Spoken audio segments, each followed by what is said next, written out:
Bismillahirrahmanirrahim. Alhamdulillahirabbil alamin wassalatu wassalamu ala sayyidina Muhammadin sayyidil mursalin wa ala alihi wa sahbihi ajma'in wattabi'ina lahum bi ihsanin ila yaumiddin. Bismillahirrahmanirrahim. Bismillah dengan menyebut nama Allah Ar-Rahman yang Maha Kasih, Ar-Rahim lagi Maha Penyayang.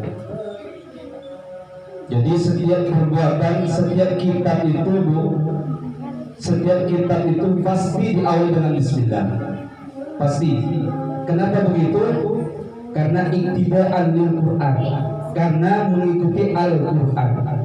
Karena kitab yang kita belajar itu semuanya adalah cabang-cabang dari pembahasan Al-Quran. Oleh karena itu setiap kitab pasti diawali dengan Bismillah. Pasti. Dan artinya Bismillah ini, Bismillah dengan menyebut nama Allah Ar-Rahman yang Maha Kasih, Ar-Rahim lagi Maha Penyayang. Allah itu mempunyai sifat Ar-Rahman yang Maha Kasih. Ini sifatnya Allah yang berupa Ar-Rahman ini untuk seluruh makhluk. Jangankan manusia, hatta hewan pun kebagian dari sifat Ar-Rahman Allah. Tapi kalau sifat Ar-Rahim, Bismillahirrahmanirrahim, Ar-Rahimnya lagi Maha Penyayang, ini khusus bagi orang Islam yang beriman. Kapan? Kelak di akhirat. Paham ya? Ini dan juga perlu diketahui tentang Bismillah. Bismillah ini menyebut dan membaca Bismillah ini ada 5 hukum. Perlu kita ketahui. Karena biasanya kalau orang Islam itu pasti tidak lepas membaca Bismillah.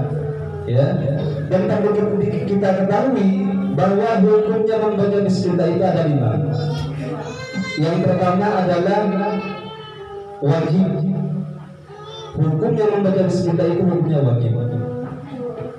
Contohnya seperti apa? Karena fi sholati, seperti di dalam sholat ketika membaca surat Al-Fatihah. Jadi membaca Bismillah di saat sholat ketika membaca surat Al-Fatihah itu hukumnya wajib. Ya, kenapa begitu? Karena Bismillah yang ada di Fatihah itu termasuk min ayatiha, termasuk sebagian dari ayat Fatihah. Jadi kalau kita melaksanakan sholat langsung begini, Allahu Akbar, Alhamdulillah, tambah Bismillah, maka Fatihah tidak sah. Sedangkan Fatihah termasuk rukunnya sholat. Kalau Fatihah tidak sah, maka sholat pun juga tidak sah. Oleh karena itu Bismillah yang ada di Fatihah ketika dilaksanakan di dalam surat, hukum Bismillah tersebut wajib. Apabila tidak dibaca maka Fatihahnya tidak sah.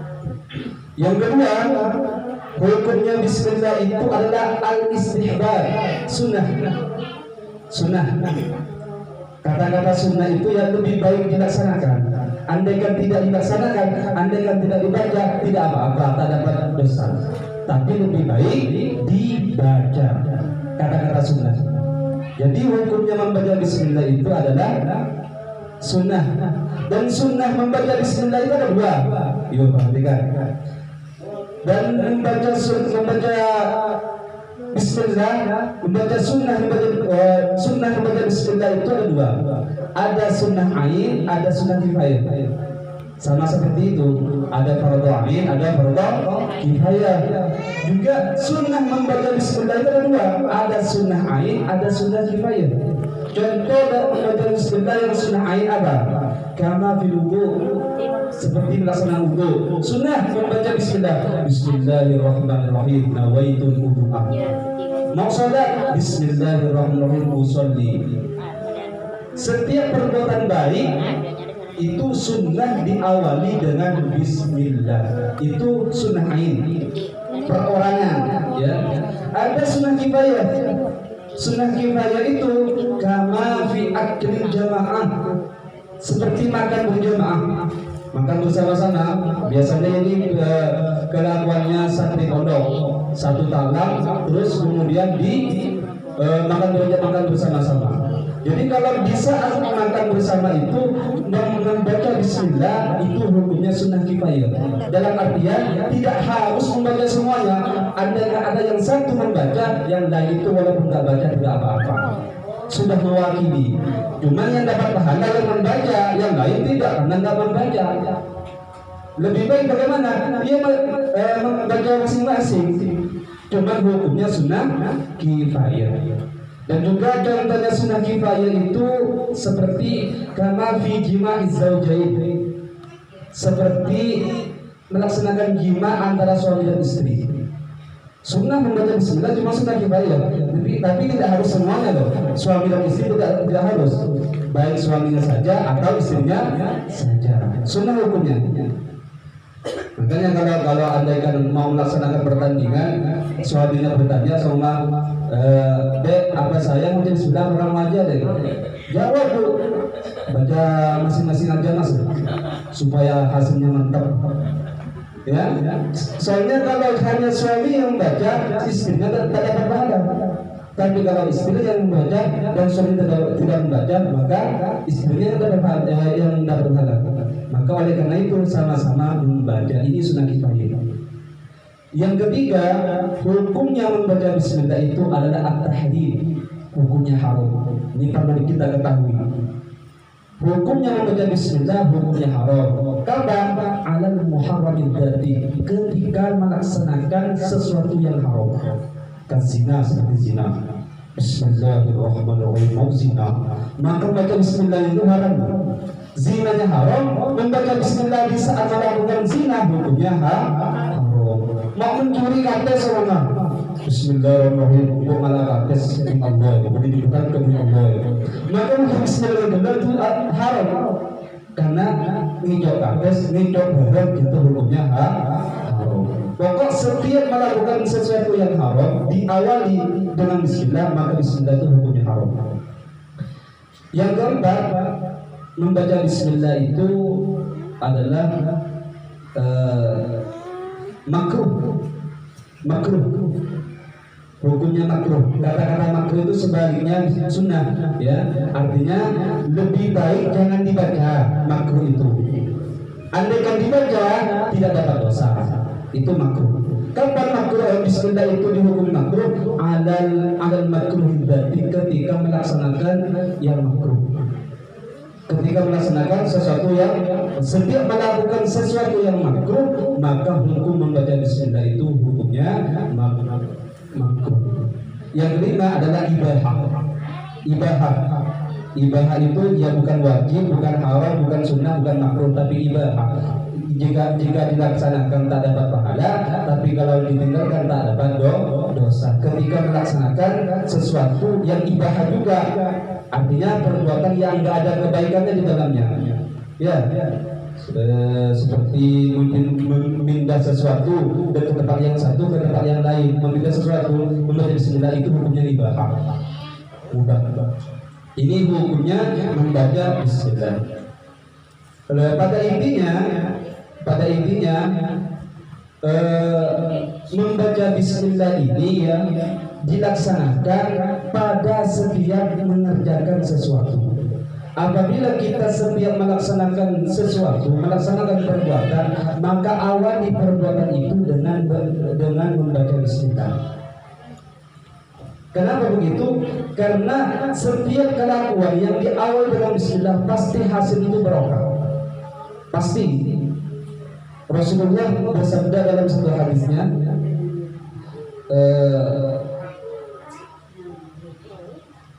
kullu amrin dibadin la yubda'u fihi bi bismillahirrahmanirrahim fa huwa aqta'u aw adbar.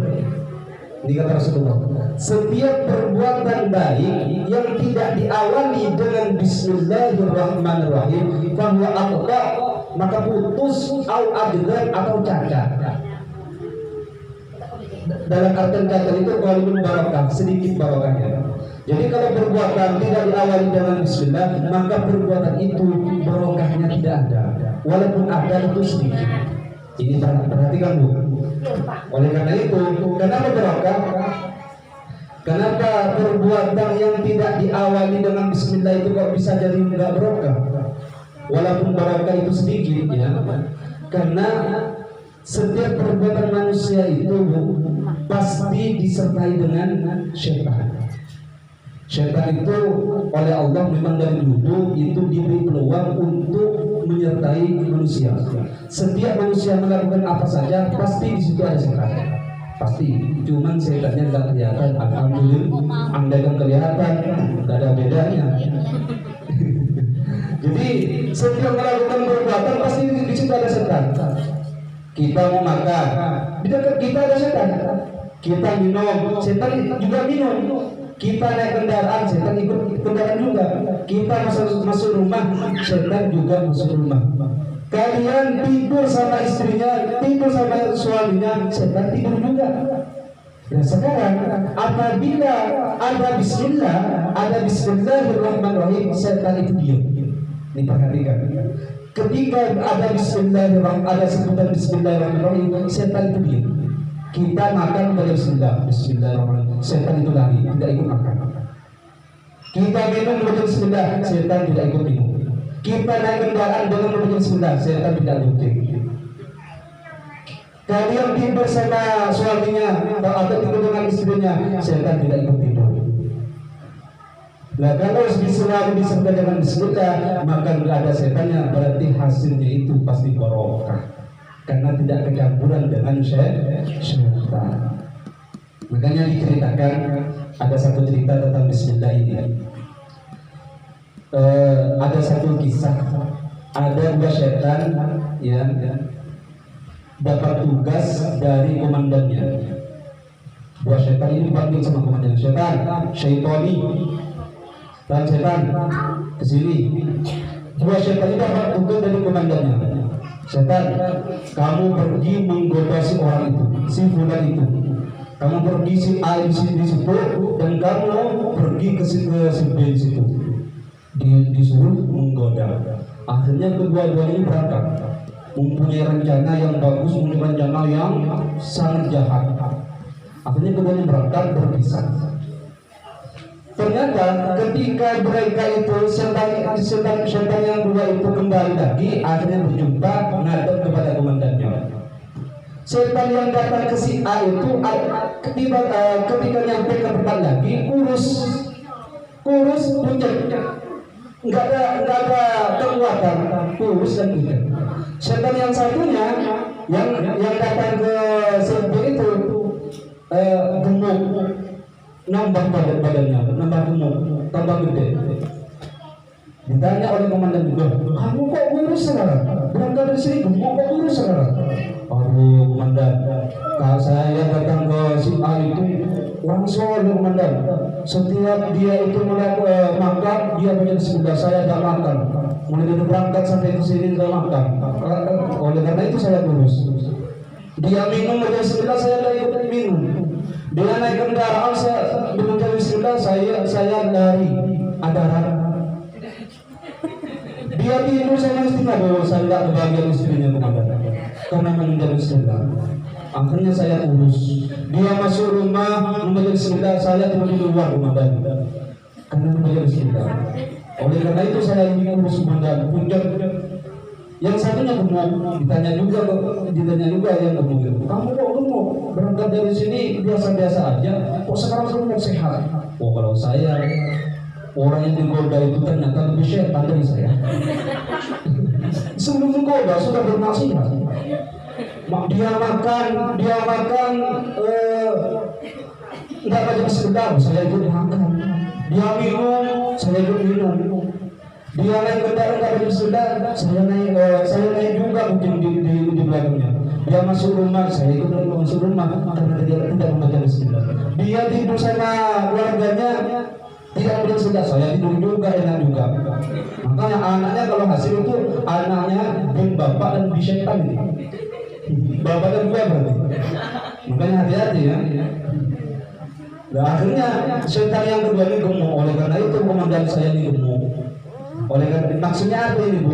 Kan artinya kalau kita ini selalu diawali dengan Bismillah, selalu menyebut Bismillah setiap perbuatan, maka syaitan itu akan tidak kuat untuk menggoda, karena syaitannya sudah kurus. Paham ya? Iya. Suatu saat Rasulullah itu pernah makan dengan para sahabat. Ya, perhatikan. Suatu saat Rasulullah itu makan bersama dengan sahabat. Tiba-tiba Rasulullah itu ketika makan nahan ketawa. Akhirnya oleh salah satu sahabat itu ditanya, ya Rasulullah, kenapa kau ketawa ya Rasulullah? Apa kata Rasulullah? Saya melihat di antara kalian ini makan dengan syaitan, karena enggak baca bismillah. Akhirnya orang yang makan bersama syaitan itu yang dia hanya Rasulullah ya. Saya melihat di antara kalian ini makan dengan syaitan. Mungkin karena kalian tidak baca bismillah. Ketika ditegur dengan begitu Rasulullah, akhirnya orang yang makan dengan syaitan itu langsung membaca bismillah. Bismillahi awwalahu wa akhiruhu. Nih, bagi orang yang makan dari awal tidak baca bismillah, kemudian ingat di pertengahan baca bismillah begini. Bismillahi awwalahu wa akhiruhu. Saya baca bismillah dari awal dan akhir. Paham ya? Kalau ingat di pertengahan. Andai kan selesai Ustaz. Itu sudah kemudian sudah mandro abang saya tadi kalau bismillah tetap disunahkan membaca bismillahi awwalahu wa akhiruhu. Saya yang pernah ngaji, kalau dibaca itu walaupun sudah makan, maka setan yang makan itu di otak boleh,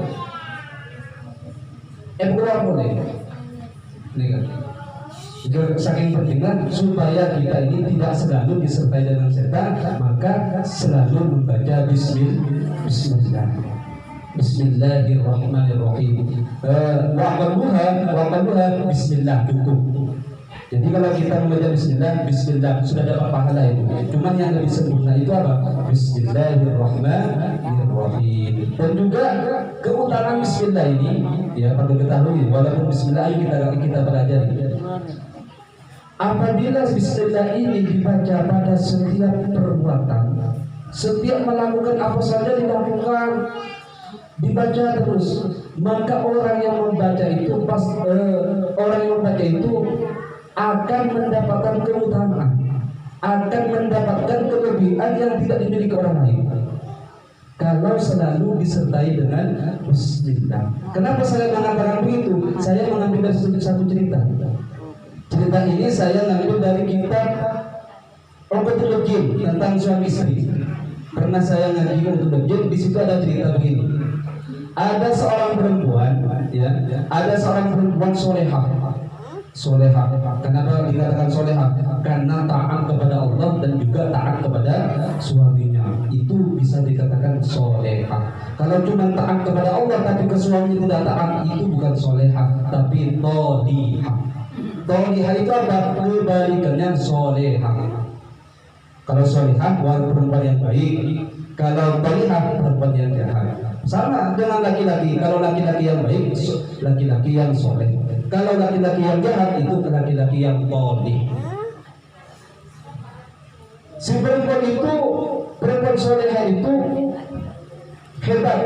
Kenapa hebat? Setiap melakukan perbuatan, setiap melakukan sesuatu oleh perempuan itu diawali dengan bismillah. Setiap melakukan perbuatan diawali dengan bismillah. Mau masak nasi diawali dengan bismillahirrahmanirrahim. Ngambil berasnya bismillahirrahmanirrahim. Mencuci berasnya bismillahirrahmanirrahim. Mau naruh ke kompornya bismillahirrahmanirrahim. Ngelipat baju bismillah. Naruh baju ke lemari bismillah. Setiap melakukan apa saja bismillahirrahmanirrahim. Si perempuan ini mempunyai suami tolih, mempunyai suami jahat. Suaminya jahat luar biasa, bukan soleh tapi tolih. Sehingga pada suatu hari suaminya itu ingin mencari permasalahan kepada istrinya. Artinya ingin marah kepada istrinya, sehingga mencari rencana bagaimana saya ini marah kepada istri. Akhirnya mungkin rencana yang jahat di suaminya. Suami itu baru datang dari kerja. Ketika nyampe ke rumahnya, suami itu ngasih satu dompet kepada istri. Dompet ini letakkan deh. Dan di dalam dompet ini ada bunyinya banyak. Maklum baru datang dari kerja, ya. Di dalam dompet ada uangnya, letakkan dompet ini. Akhirnya sama istrinya itu diambil. Begitu diambil, mau meletakkan dompetnya itu, dan dompet yang dipegang oleh istri itu tidak ditengok, ya, tidak dilihat berapa banyak uangnya suami saya, tidak, karena perempuan soleha, ya. Kalau perempuan tidak soleha tak seperti itu, dikasih sama suaminya, dikasih dompet, pasti ditengok, ada berapa uang di dompet ini. Kalau banyak saya ambil 10.000, pasti tidak ketahuan. Ternyata dompet yang dia pegang itu tidak dilihat sama sekali, langsung diletakkan di lemari. Ketika meletakkan dompet itu ke lemari, membaca Bismillahirrahmanirrahim. Ketika di saat istrinya itu tidur, ya, di saat istrinya itu tidur, dompet yang diletakkan oleh istrinya itu sama suaminya dibuang ke sumur. Laki-laki goblok itu. Dompet ada duitnya dibuang ke sumur. Saking gobloknya ini, saking jahatnya. Artinya apa? Suami itu ingin marah kepada istrinya, mau nyari gara-gara. Dompet yang diletakkan oleh istri itu diambil, dibuang ke dalam sumur. Ketika keesokan harinya dipanggil istrinya, dompet kemarin itu di mana deh? Ambil deh. Iya mas, tunggu mas. Dan ketika istri itu mau ngambil, Allah langsung memerintah satu malaikat. Dompet yang ada di sumur yang dibuang oleh laki-laki jahat kemarin itu ambil, segerakan. Akhirnya oleh malaikat diambil, segerakan sebelum perempuan itu nyampe ke lemari. Diambil, diletakkan kembali. Ketika buka lemari, Bismillahirrahmanirrahim. Akhirnya dompet itu ada seperti semula. Diambil seperti biasa, dikasih kepada suaminya. Suaminya terkejut, apa dengan jadi dulu? Udah dompet dari kata ibu, heran, kok bisa? Heran, timbul dari tidak tasbih, tidak berletak selesai. Kok bisa aja lagi? Padahal dibuang kemarin ke dalam sumur, kok bisa aja? Hanya bertanya kepada istrinya, Dek, dompet ini kok bisa ada? Padahal dompet ini kemarin saya buang. Kok bisa ada? Gak tahu mas. Saya naruh di lemari, saya lupa di lemari. Gak tahu. Heran dari suami itu. Akhirnya bertanya, emang kamu mempunyai amalan apa dan perbuatan apa setiap kamu melakukan perbuatan? Akhirnya dibilang, saya tidak melakukan apa-apa, cuma saya setiap melakukan perbuatan itu diawali dengan bismillah. Akhirnya nyapu, ya, artinya nyapu suami itu. Mungkin gara-gara menjadi bismillah ini, dompet yang ada di sumur itu bisa kembali lagi. Akhirnya suami tersebut langsung sadar pada saat itu, langsung menjadi laki-laki soleh gara-gara suaminya, gara-gara istrinya istri solehah. Masya Allah, ini barokah dari membaca Bismillahirrahmanirrahim. Maka setiap perbuatan yang selalu diawali dengan Bismillah, maka perbuatan